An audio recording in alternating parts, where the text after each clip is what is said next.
It is showtime. Showtime. Oh, I'm so happy to be on here today. It's been a little rough day today, though. But, It's been uh-oh. a little rough day today, though. Oh, come on, phone. There we go. Hello. I am here. I am here and here. Ah, I'm so happy to be here today. It's been a one of those days where I want to try something right fast. I want to do this here. Then I want to view it on here. Why is that not working? Let's see. I'll view it on there. Oh, there we are. There we are. And I'm just trying something. Hey, Steve. I'm just trying to see how something will look on the screen. Okay, you'll still see me. You should be able. Okay. Okay. I just wanted to make sure you could still see me when I make it big. Okay.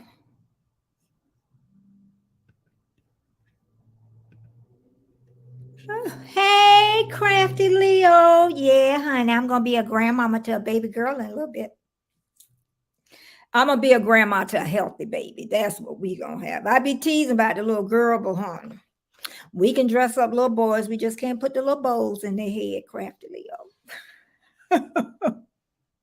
We can't put no bow in his head. Do you have a feeling what you think it is? Sometimes moms be pretty close. Now, I'm not asking what you think, but sometimes they be pretty close. I had a hard day today, though. Oh my goodness. It's been a hard day, but I am here. Hey, Bud Files. I didn't even share myself out today. This was the first time I did not share myself out today. I'm so usually I be done shared on Facebook, on Instagram, um, what else? Twitter, everything. I know what it is. I did a premiere yesterday. Yeah, it is. And I did a premiere what yesterday? Yeah, yesterday. I'm losing my days. Oh, Frog here. Hey, bestie. I needed you here today. Poops a poop poop. That's my bestie. I tell you, the Bud Files, Crafty Leo, y'all hang with me. If nobody else hang with me, y'all hang with me for sure. And Steve Gilmore, he's starting to kick around. he's start he's starting to hang on to me for a little bit. Yeah, but yeah, I'm gonna wait probably about 3 or 4 minutes, then I'm gonna get started. Then but how's everybody's day is going? Mine is just, with the YouTube thing, I need to get more organized. I don't know if anybody out there is really organized. Anybody out there that's really organized and stay ahead of the game? Because I just feel I could be way ahead of where I am. I just mean content wise, I really should be probably a month ahead. I just sit here and don't do nothing. I bet you, Crafty Leo, you organized. She seemed like she organized. She done been in the service. She done been. Ooh, let me turn this fan on. Wait a minute.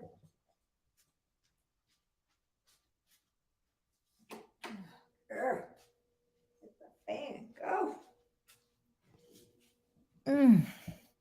But I'm just glad to be here. That's one good thing. I am, because I wanted to share my family with y'all today.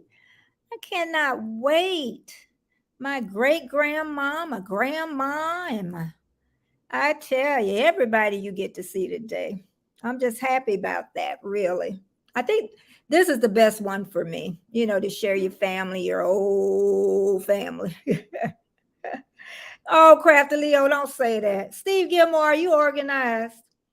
I bet you Scratching Pete is. He ain't here yet, but I bet he organized. And I don't know where Warmstrong is, but he better get him. I won't forgive him. And but Patrick better be out there too. He better say, "Hey, Betty," because I was up at 4 o'clock this morning, looking at something of yours, Mr. Patrick. I don't show up and see what happened. see, see what happened. I'm just waiting. What time is it? I'll wait a couple more minutes and then we're going to get started because we got 7 people, and that's a lot of people. That's a lot of people in my book. Steve Gilmore said, I do fairly well, but I just do what I do day to day. See, I don't want to be like that, Steve. I want to be, there is no reason. So what I did today, I'm going to get this, honey. I put a project scheduler planner. I'm going to do this, y'all. My first thing is to come up with a task.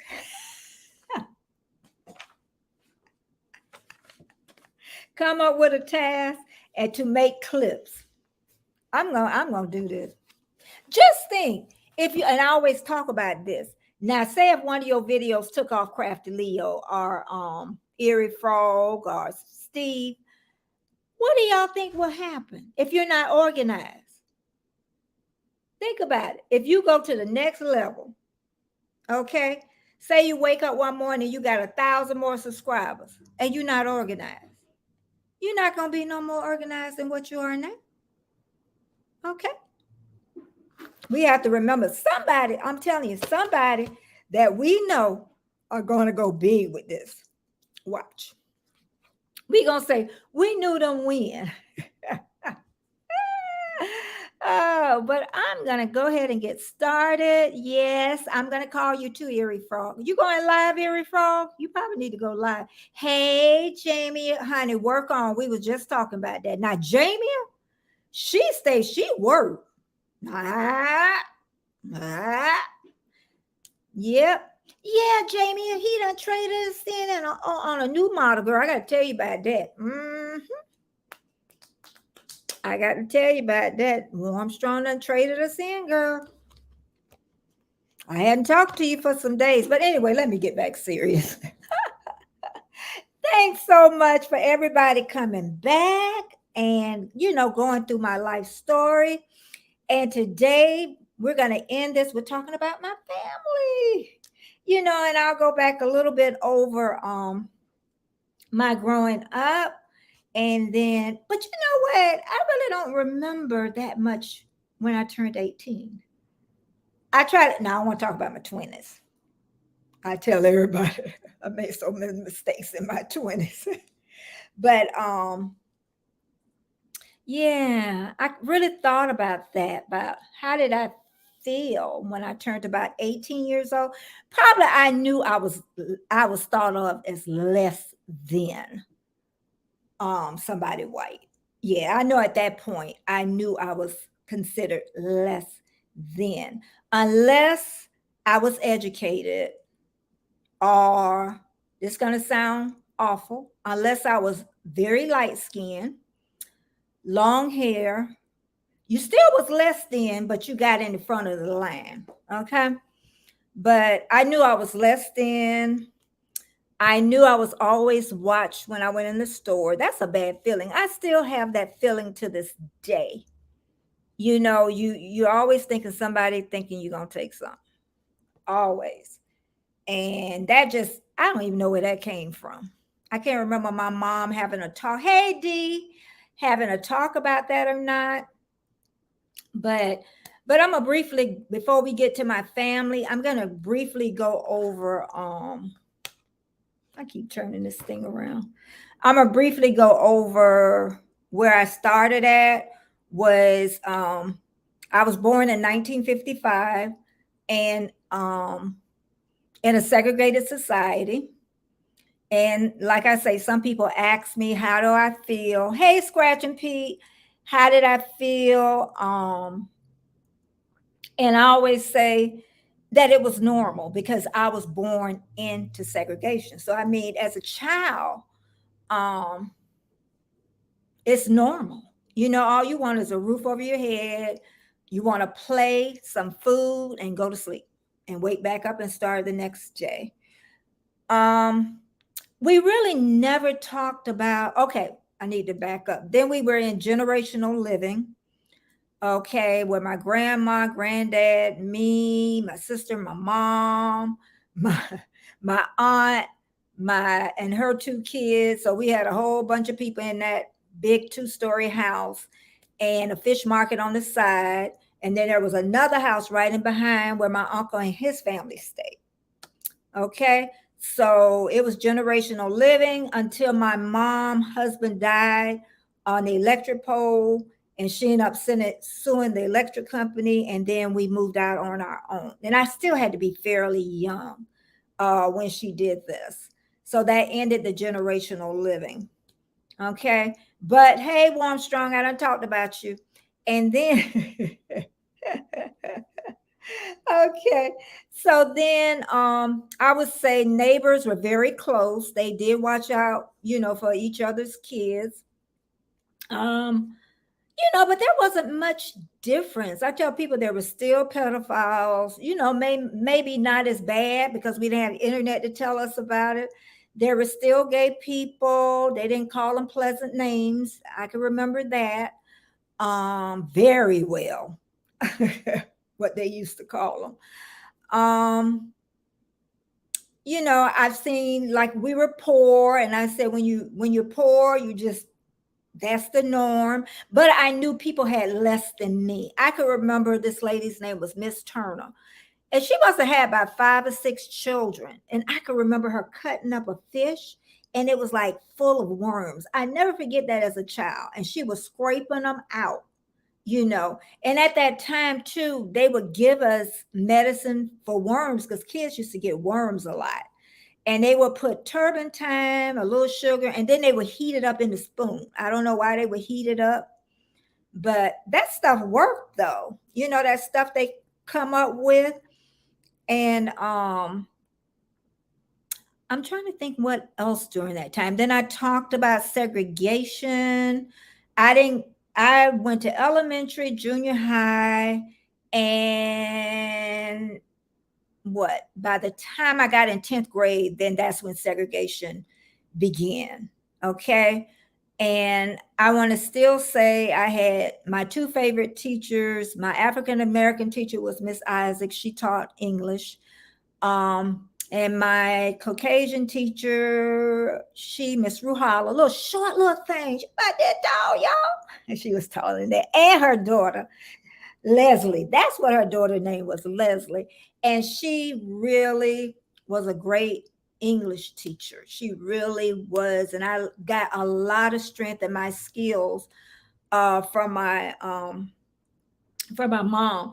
But my skills really, and I don't talk about this much, my skills, and where is she gonna gasp it when I say this, Jamie. But listen closely, Jamie. But I got very strong skills when I was growing up.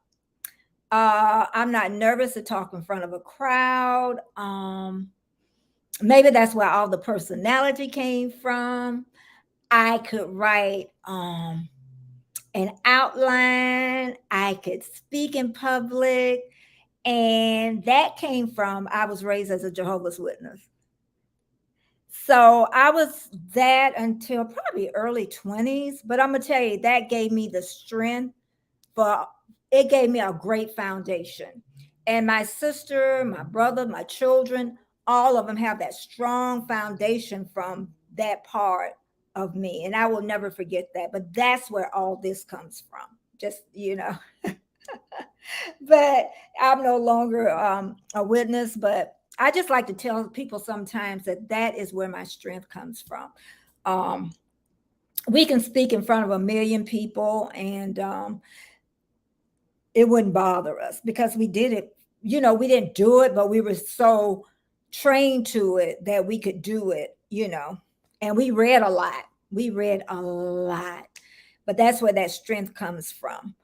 Also my mom, single mom, she married when I was about but that wasn't her first marriage. It was her second marriage to my stepfather. And I was about ooh, she had my brother when I was 11, so maybe 10, something like that. So, and that was kind of hard for me too because it was me and my mom for years. And a lot of times you bring stuff from your childhood, so I'm just telling you a little more personal stuff than what I told you before. But that was a hard time for me when she remarried. And but we make it through. We make it through. And honestly, you know how he was my stepfather, and I can look at it now because he came from a generation really before my mom. So I can understand him more now. He wasn't like harsh, harsh, you know, wasn't that type that, but it was just changes because we are so used to doing it with my mom. So when he came in, then, the change came in. So, and I think that changed me. It changed me. It changed me. It changed me. It really did. I think a lot of times that's, hey, low rent Rick. A lot of times, because I can get, at that time, I could get really abrasive, is what you could say. But that wall was up for protection, is what it is. And I could say at this age now, and I was talking to a friend of mine that and even my sister says I'm a lot softer, and just her saying it through the years, that's I know I've changed and I've become more open to people, a lot more open. Um, but I don't get close to you real fast. That's just not me. I will never be that way. It takes me a while to really trust somebody. Okay. But we're gonna get to the video, and it's really not that long of a video, and we're gonna talk about my family. Let me just show you this first. I hope I can put this up right. I know me. Share, share. Of course, it didn't go. And let's try it again. Okay, view. For some, it's down here, and I don't want to remove it, but I want to get myself back up in here. Okay, I know what I did. There we go. And here we go. I hope you can, yeah, you can see me. Okay, this is the um the side of my mom, just my mom now. And you got to remember all these people are deceased. Just think of it. And then you got to think of the ones before them. And it really brings a tear to my eye. It really does. When you but in the back from the left, the second woman over, a little short little thing, Ethel, that's my grandma. Oh my God, that's my grandma. And then next to her is Thomas. That's my grandfather, Thomas Robinson. And her name was Robinson too. We'll talk a little bit more about that. But that's Claude, where they got that C. That's Oscar P. Tyndall. He really was a brother-in-law. He wasn't, but I've heard his name a lot. And then we have a set of twins every year, and that would be Booker, way over to the right. Yeah. Way at the end in the back, the two, you see the guy Booker, you probably see the B and Maul. Okay. And then I think they were at the funeral of Betsy. And Betsy was the one that let me see if this will get me back. Okay. Betsy was the one that my family, I guess to back it up, they were considered mulattoes. Okay. I don't know what they were mixed with, if it was white. Shula to me sounds German. I don't know. Okay. But they were so white till when the people that come around, the census takers, and you can see on the census somebody put white. They put that W, But then somebody had to correct them because then they put the M, mulatto, on there. Okay. I have cousins that have green eyes. I have cousins that's all different kind of colors. Um, and one day my hair is long enough, I'll show you my hair. It isn't like kinky, but somebody was slipping in, them bedrooms at nighttime, but well, daytime too. But yeah, they were considered mulattoes. So, and they don't even use that word anymore, mulattoes. They say if you have one drop of black blood, you just a Negro. So they stopped using mulattoes on there. And then my mom was her whole family was very light. My dad was dark, and all my siblings are dark. Nobody's really light skinned. Okay. But my whole mom's family was light skinned. So that was one thing that they were mulattoes. Who knew? But that's what makes it so neat when you really get to know names. And I'm gonna talk about that in the video. Then they become real to you. They become real to you.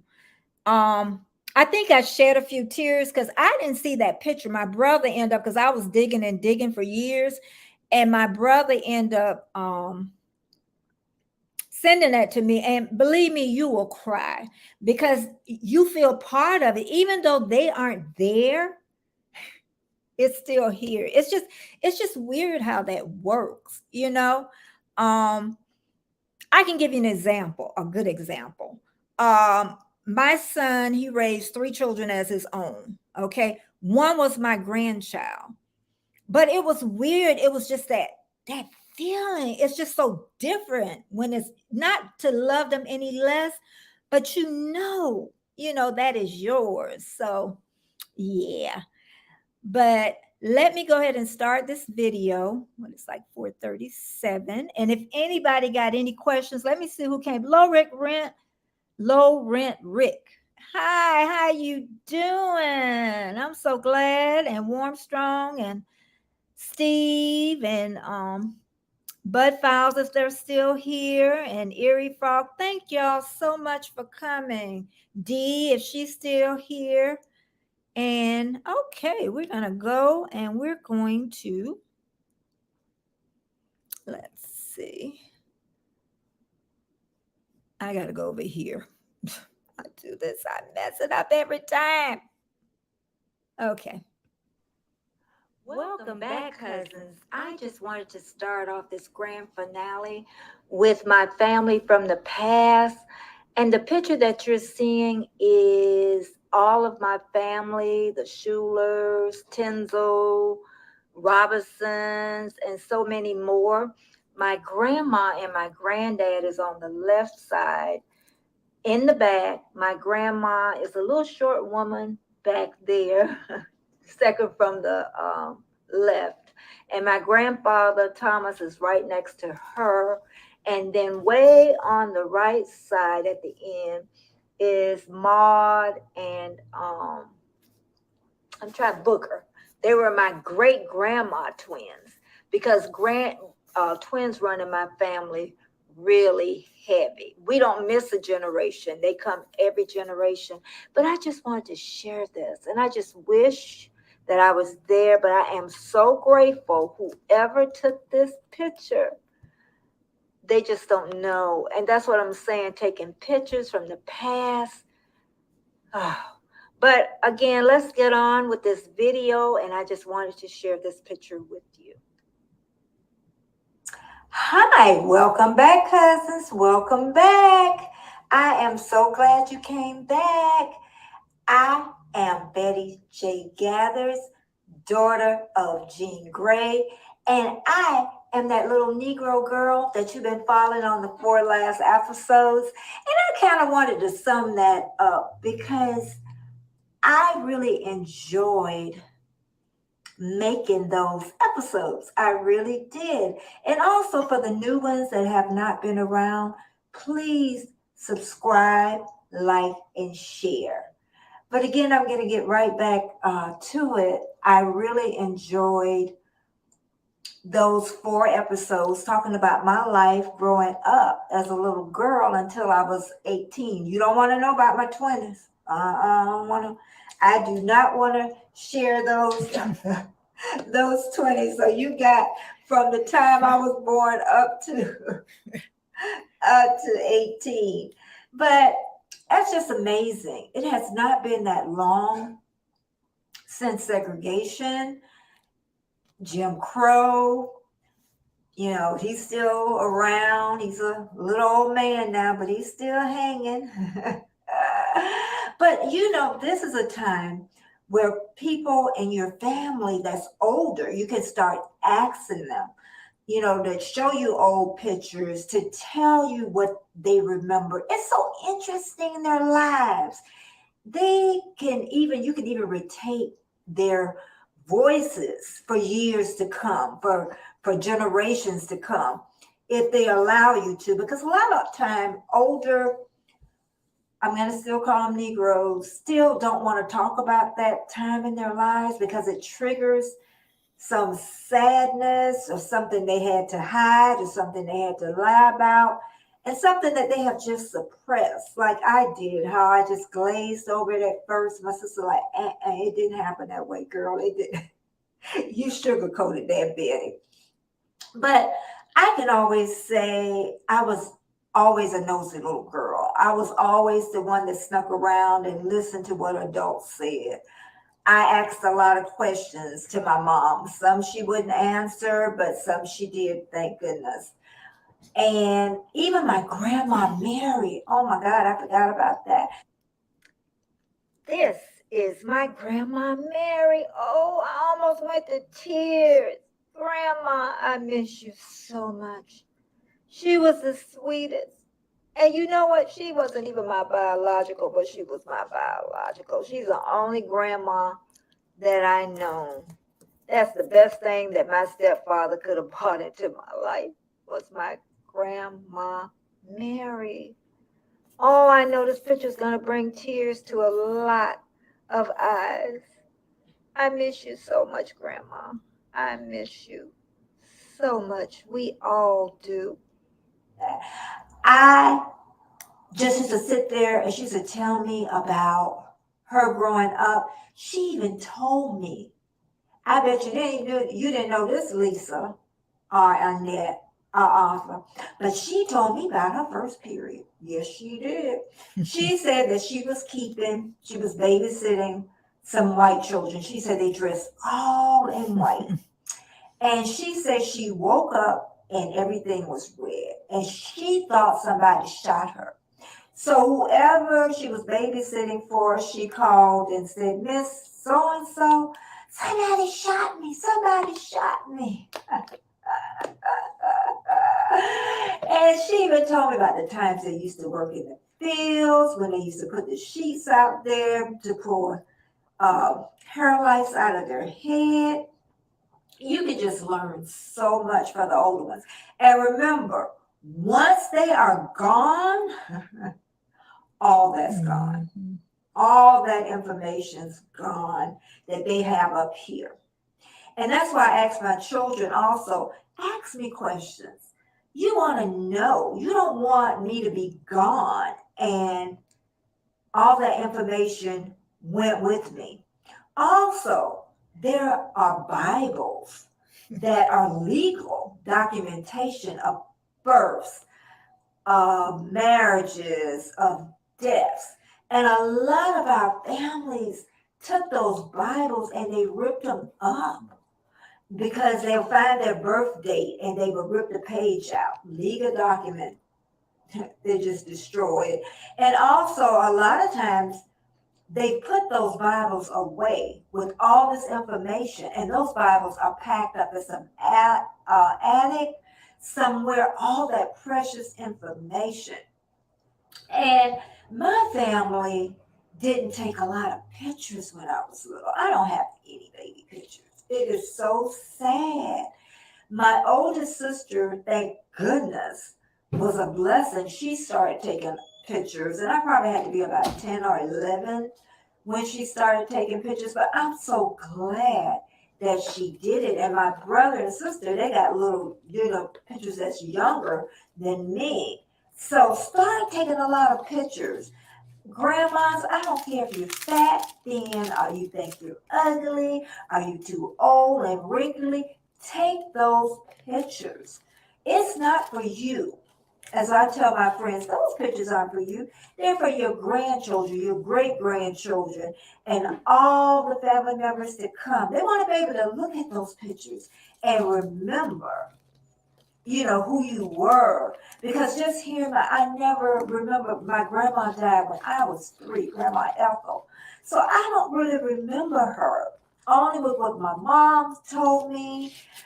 I never really seen. Oh, I finally found a picture of her when she was young with my granddad.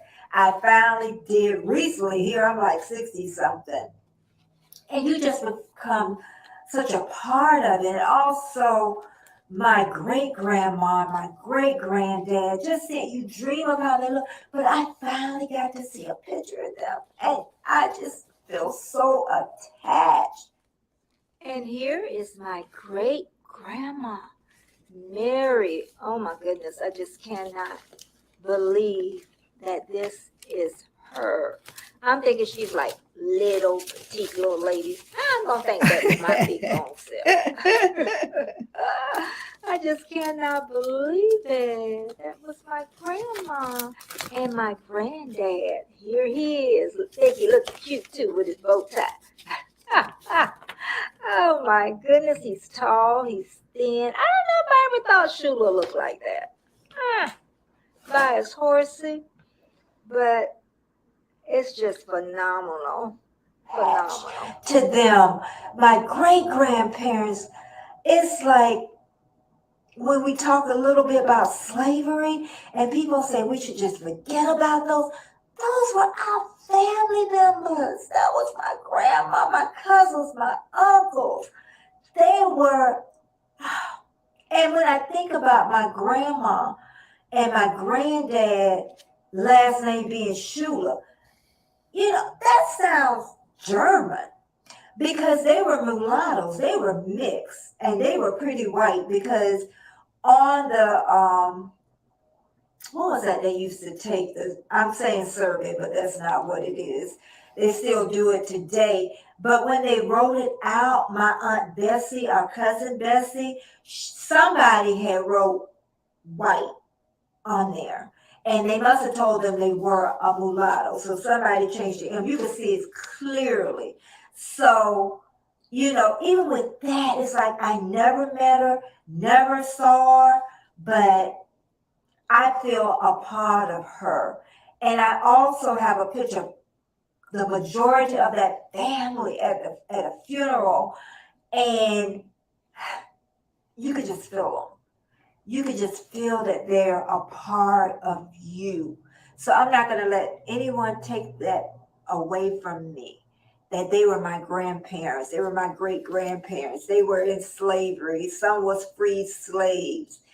So we, like I say, we all think we're different because of skin color.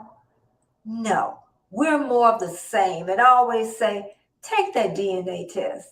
If you think you're so white or you think you're so African or you wonder where that little color came from or why your hair is straight and it don't have that extra kink to it, or if you're white, why my hair is frizzy and somebody didn't tell me, are you trying to just pass?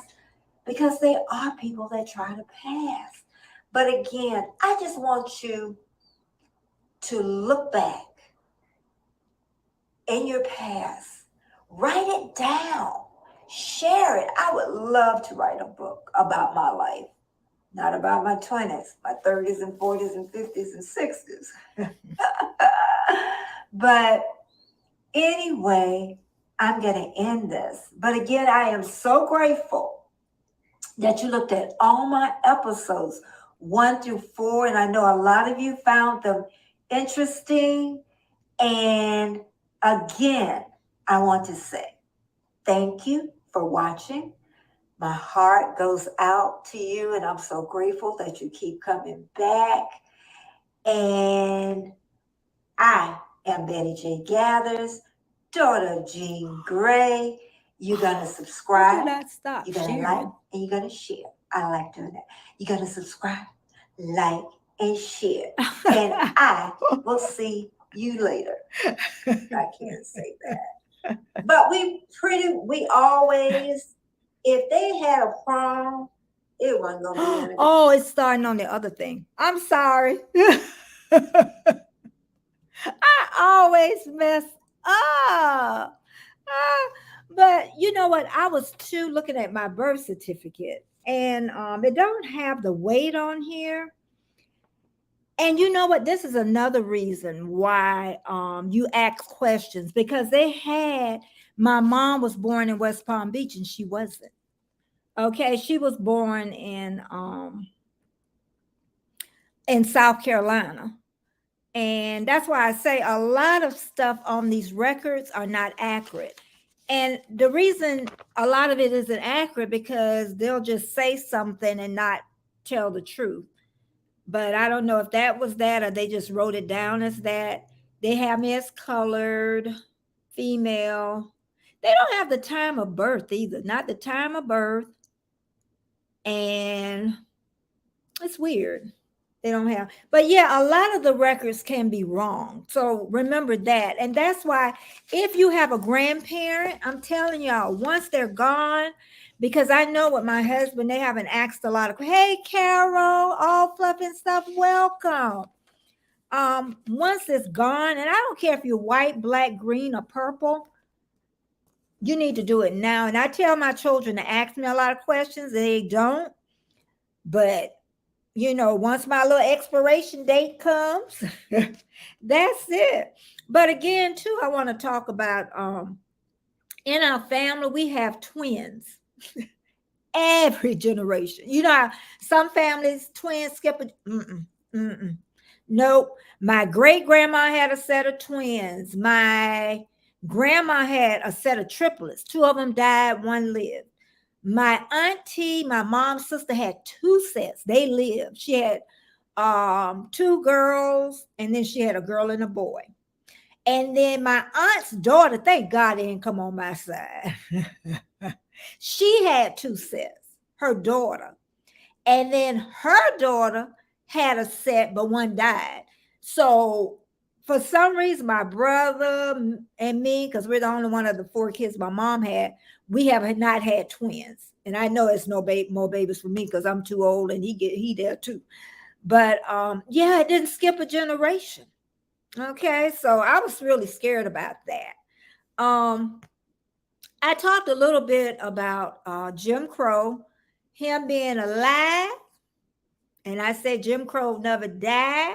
He may be a little old, okay, but he's still hanging strong, okay. And I said, and I had read a long time ago, but I can't remember the man that talked about starting slavery and how you can have somebody enslaved for 300 years or whatever they say, man-wise. And all I can say, he did a darn good job. He did a good job with what he went out to do. But one thing I want to say is, and I even made a note, is, my family is that past that people tell me to forget about. Just forget about it. Just forget about it. I heard it on somebody's live maybe a week ago. They were talking about Black Lives Matter. But what they said was that's what kind of started whatever, and we need to forget about the past. How can I forget about? Tell me how. It's my family.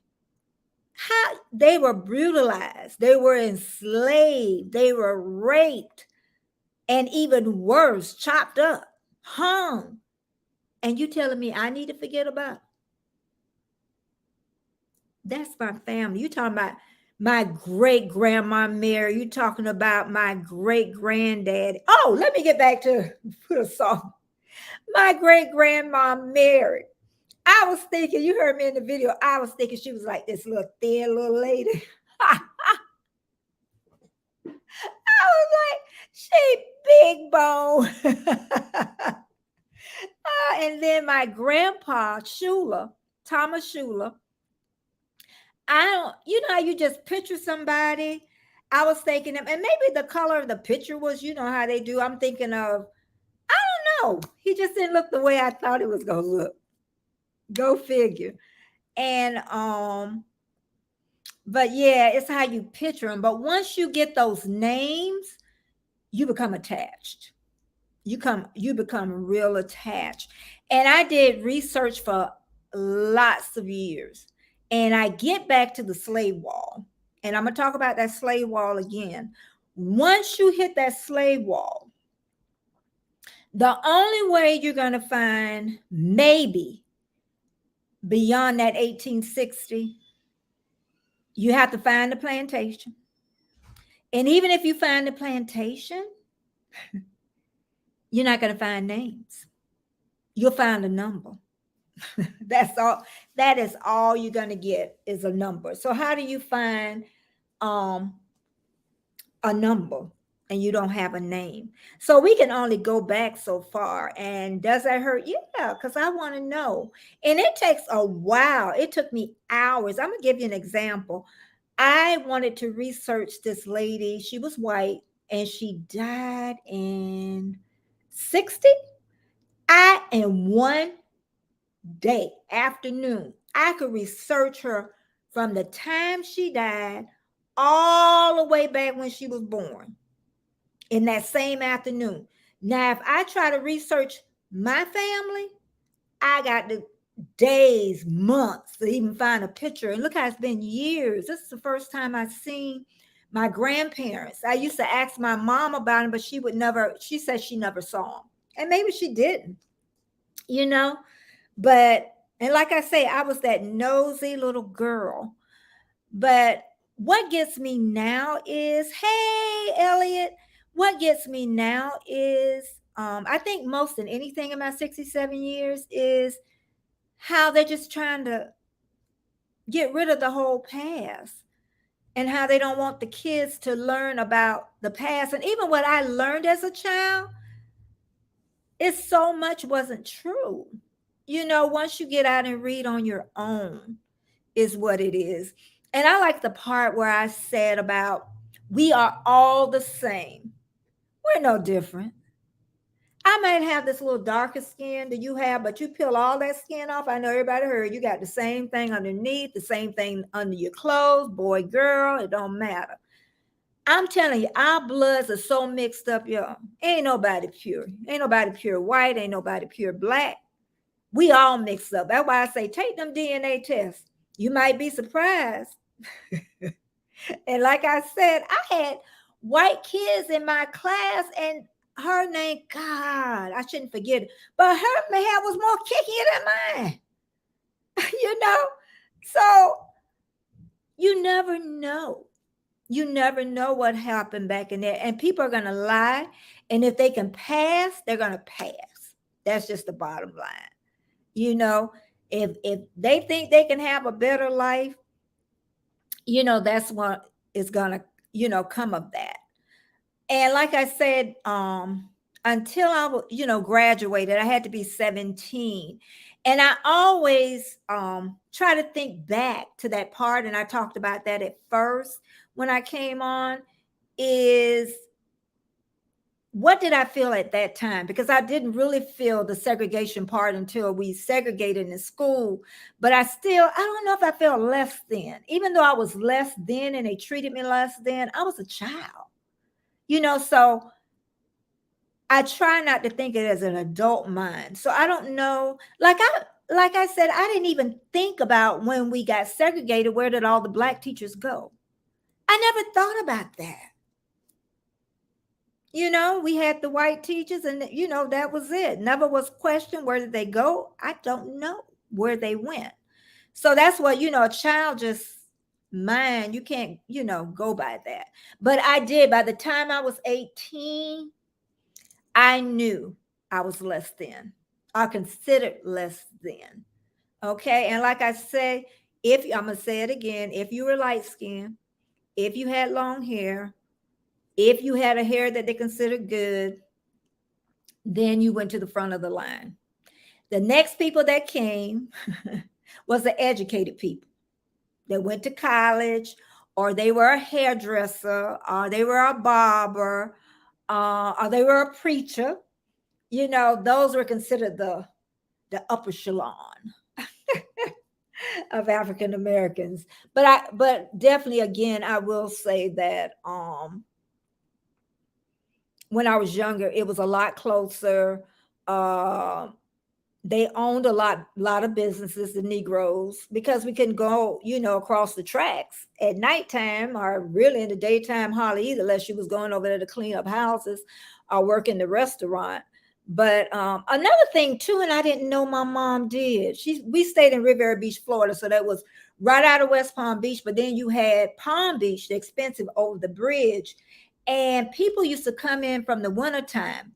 Um, they were Negroes that came in, and my mom used to rent out her room to them. And I found that out from an older lady, and I never knew that.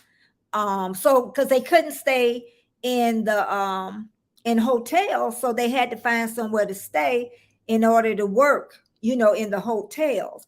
I can remember my husband too, because he's 11 years older than me, and he even got, he got stuff I haven't even dealt with.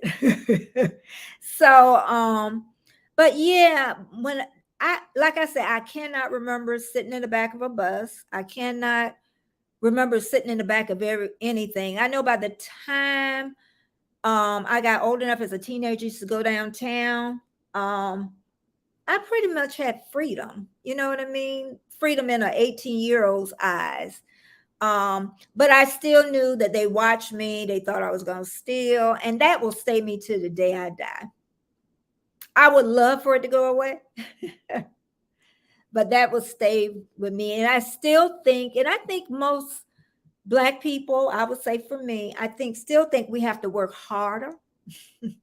No matter what I did, I had to work harder than I would think the average white person. They would disagree with me probably, but I still think I have to give that extra oomph, you know. Um, I would give you an example. I was a doula, and that's a specialized service where you work with pregnant women, and it's expensive. People pay for that service, and it is really expensive. And I work for myself. So the nurses couldn't figure out how could I work for myself and make good money. And then they would tell my clients, like she said, she overheard, like they were talking about me and say, she does nothing and she makes all that money, So it's still there. Times they wouldn't even help me, with the client, but I made it through. You always make it through. And then, like I say, I always, hey, popcorn NFG. I'm just missing everybody, aren't I? I think I pretty well caught everybody. But I still want to say that, and I don't know if, I'm trying to think if he's still here. Because I think he's about my age. That's a shame. He way up top. Steve. I don't know if Steve's still here. But I would say, and I said this from the beginning, and I did this series. That's why it was like my first videos that I did, really, that in November of last year. And I always say, if somebody come and ask me if anything has changed, anything has changed, and I would say no. I know it looks good on the outside. It does. It looks good. It looks good on the outside. But no. No. Um you can hide it very well. Um like I say, and what my mom told me, the clan went from the hood to the bow tie. She used to say that all the time, you know. And but where are they? And I think about that more. Maybe I shouldn't. I think about the doctors and um who service us. When you really think about it, it's like, maybe there was, and I do. It's like the older, and my grandma told me I was going to get like that. She really did. She told me that, you think about it more than, when you're younger. My grandma, she had to be born in 18 something because she died some years ago. But her thing was, and remember, this was my grandma now. Her thing was if you dated or married a white person, they couldn't come to her house. That was just the bottom line. Now, the kids that she used to watch used to come to her house, the white kids, and they would call her by her first name. And I used to hate that. I used to hate that as a child. I had to be like 16. I know I had, and I hated that. Why not Miss Mary? And also my grandma Mary, she was a midwife. She went around and to white or blacks, and she helped them birth babies. And she had all the date of births, the children that she did. Ask me where that book is. Nobody know where that. It's in somebody's hand somewhere, and that's a legal document. That is illegal. And see, we didn't realize how important those Bibles was, all those books that our families wrote our birth date in. My mom, she could not even find her birth certificate. Who knows? In 1933, maybe they weren't making it because her brother couldn't find his either. So she's not even sure she was born November 2nd. She's not sure she was born November 3rd. Shoot, did they get the year right? Her name when she was born was Eunice Jean Robinson. She said she went to school one day. They stopped calling her Eunice and they called her Jean. And that's what she went by for all her life. Even my brother didn't know that was her legal name. Okay. So that's what I'm saying. A lot of names got messed up. A lot of names got misspelled. Y'all just don't know. It's like some people thought that the person that was raising them was their mom, and it wasn't. And it's like, and then sometimes you think somebody your sister, but then she really your mama. And they would hide that until the day they died. You would never know. Never know. Okay. So every record that you pull, it's not 100% accurate. It's really not. So that's why I say get with the oldest family member first. The oldest one you can find. Get their pictures because they're going to become real important.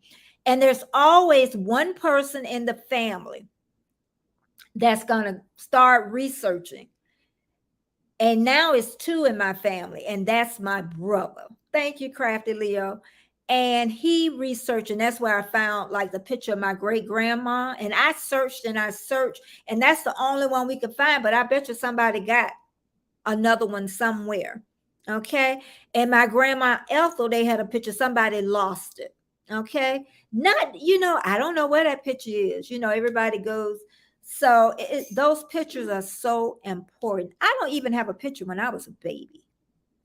That's sad. I think the first picture I got of me probably when maybe 6, 7, 8. Can you imagine not having a baby picture? Sometimes I want to cry. I don't have a baby picture. And thank God, like I say, my sister started taking pictures, my older sister. And then my younger siblings, they have younger pictures, what I'm happy of, So anybody got any questions or anything? And yes, Aunt Warmstrong, history is so important. And like I say, once I go or that oldest person in your family goes, you've lost it. And then you got to go by the records that may not be accurate. Or I would try to get something orally for them to speak about it. And then, because sometimes we remember it wrong, but we're giving you the best that we can give. And if you ask them, and you're not and they're not answering you, don't push it. Don't push it. Because some things they have to take to the grave. So, like I said, a lot of questions my mom would not answer. And I just asked her straight up. She would not. But thank goodness she had the discernment to make sure I got what I needed to know. And I give her that. And that was about my father. And I give her that. And I will thank her every day for the information, because I did not get to see my father's face until 5 years ago, maybe. I boohoo cried when I saw that picture. But thank God that and you know what? Something always come to mind when I think about that. I used to ride in the cab a lot when I stayed in Riviera Beach to West Palm Beach. And this taxi driver, because my mom was married to my stepfather. And I know my father was dead by then. So I know he was dead. I don't know who was in this car. And he said, you know, that man in there is not your father. And I said, yes, he is. I knew he was my stepfather. I said, yes, he is. He says, no, he's not. I said, yes, he is. He's my father. I say, he's raising me. And who knows, if I probably wouldn't have said that, maybe he would have said something else. But who knows? Could have been his brother, could have been, because my grandma had nothing but boys, and that's what I had. And I never met her. I never met my grandma. Um, all the kids, boys' names started with J. Yep, they call my dad J. I didn't realize he had a middle name, and James Edward Brooks is his name. Um, and I, just learned a lot about him, in the past. But I'm glad my mom told me about that past, because I think I would have been shocked. But I'm gonna tell you something about children. No matter what that parent does, no matter what they do, they love their parents. I never met him, but I mourned him, you know. So I think, you need to, a lot of people need to remember that when, unless somebody's abusive and all that good stuff. But yeah, I can tell you a story about that if my mama told me, but and how she stopped it. But yeah, but it's just so much history. And I can't even think of, like I say, in my 20s, I made so many mistakes. You only need to make one turn and your life can go either way. Okay? Because I always thought of myself as this ugly little girl growing up. And I'll tell you the reason why is because my sister was real thin. I talked about that before. And people said, ask, why is she thin? And why is she fat? They're talking about me. And then come to find out, when I look at the old pictures, my sister is underweight. I'm right at where I should. So there was my cycling of dieting. And that's what's in my mind still. Kids take that in their minds. And then my mom's best friend, boyfriend, here I'm 18, and he said, not used to say, he said, you was an ugly little thing, but you're cute now. So I know I had that part, and got married too early. I definitely did. Wanted to get out mom and dad a house. I know within 3 months. That I hope the sounds fine. Is fine.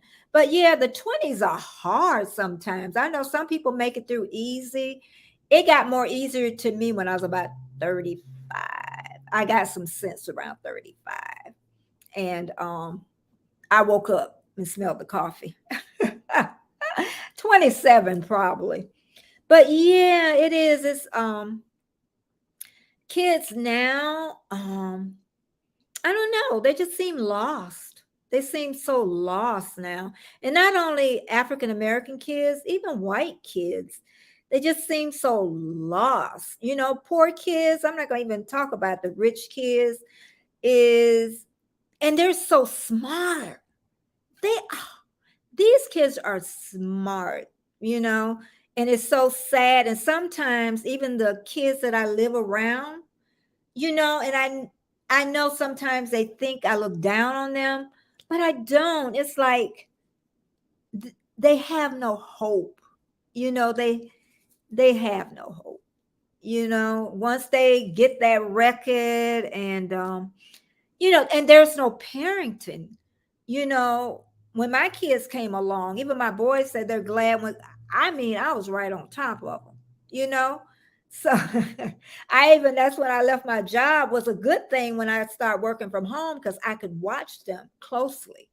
So it was a different time. Um, but I don't know. Where do we go next, people? Where do we go next? Let's see. Elliot says it sure is important. My granddaughters and part of my family have no interest in hearing the history from the older people. Yeah, most of them don't till too late. So, Ellie, you might, if you have the time, just draw a tree of all the people that you can remember and then get some pictures and put on the tree. It took me, I did a scrapbook for one of my grandchildren. I'm sure he don't know it's that important. It took me a year to do that scrapbook. So you can do it, or you can even just talk into a recorder and start talking, you know, with it. Because somebody's going to treasure that one day. Because, like you say, that's, you know, that, hey, mommy, millionaire. Oh, millionaire girl, come on, give me that money. But yeah, I'm telling you, the school system indoctrinated. Yeah, yeah, they are. They are so lost. They are so lost because, but I'm telling you, get a recorder. If you don't want to write it, get a recorder, talk into there. Somebody's going to listen to it eventually. Like my sons, they aren't really interested right now. And like I say, my brothers wasn't, but now he is. He sees how important it is. We even came from, I forgot what Indian tribe. Like, I know we're mixed up somewhere, but he went back farther than me. So I get this thing from this Indian tribe all the time now. So we're even part of an Indian tribe, and they write me about every quarter and just talk about what they're doing. So everybody have their. I say everybody have their part to the puzzle, and I want to continue. I want to do it again, but it takes time. I would spend hours and hours. It took me forever to find my father. Even where he lived, where he was born. But oh yeah, another thing too. If you're looking on the I want to say survey, but that's not what I want. Census sheet. If you look on the census sheet, especially if you're anybody, white, black, because families tend to stay together. So that's what I started learning. You look around and see if you see a Robinson, another Robinson on there. You look around to see if you see another Shula on there. Also remember that they were marrying cousins. They were marrying cousins, okay? So yeah, a lot of them was marrying cousins. I don't know how close it was. I know in my family they were marrying cousins for sure, and I knew a lot of families in the past, black or white, they married cousins. So, um, yeah, warm, strong, because they think you're gonna be there forever. That's what it is. Sometimes kids don't want to do that because they think it represents you not being there. But I've told my kids a million of times to ask me anything growing up, anything, because once mommy is gone, but I'm gonna bring my son on here one day. Soon as my son has 7 kids over there in Australia. Okay, he a little busy, but but I'm gonna bring him on, and you're gonna learn. I think the other part of me with him growing up. Okay, so he'll say I was hard. He'll say it. He will say I was hard, but they made it through. But yeah, but I don't know. I worry about the next generation. I thought I was worried about my son's generation, but I'm not. I'm worried about the generation after him. Even though his generation, even he'll talk about the kids are younger than he said, you don't even want to know. He said they don't care about dying, they don't even think about it. So yeah. I'm just glad I had my children when I did. And I was trying to see was it anything else. But I just want you to remember, and even the African Americans that's out there, that start doing something now with your history. Don't lose it. Don't don't have it lost. And nobody because we all got an expiration date. That's how I look at it now. We all have an expiration date. But anybody got any questions about anything? But again, I just want to say I will never forget my family. And if you can put a name on it, you will never forget. You will never, I promise you. And it's weird because my great grandma name is Mary. On my father's side, um, the name is Mary, my grandma. And then they use Thomas a lot too. I noticed that they use Thomas a lot. Because my great grandfather was Thomas, my grandfather was Tom. It's like we call him TW, but yeah, see, I've got names for my grandfather on my mom's side and my dad's side. So I had to start from scratch with my dad. I only had his name. I know when he died, and that was it.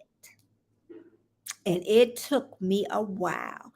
I even had to write the newspaper to get a picture of my father. Yep. And you know what's so weird about that? I was so blessed.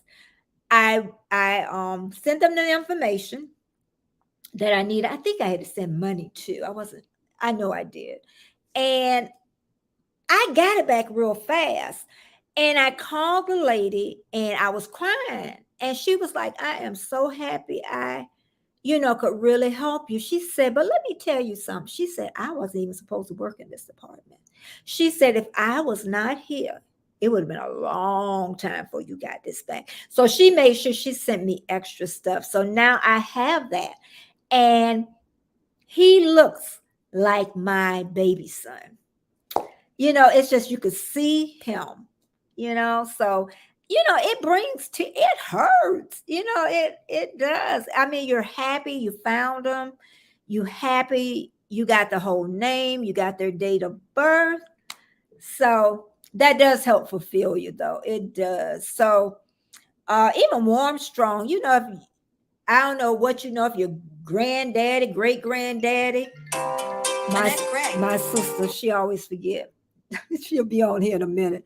But yeah, but I'm not going to drag this out. We've been, a little over an hour, but I have enjoyed this. I just wish I would have did this series a year later because I would have been a lot better than than the videos I put out. But I am going to put them in a playlist together because I don't think I have them in a playlist together. And I'm not going to redo it. I got one that you might be interested in. I don't think I made it a playlist when I got my young divorce. I think that one's really interesting too. Is just tells you everything I went through as a young divorcee, and then what happens at the end. And but yeah, I just trying to tell most parts of my life and not be ashamed of it. Because a lot of things you want to hide and not tell. Because I don't care if a troll comes on and talks about because it's the truth and it's my life and that's all that matters.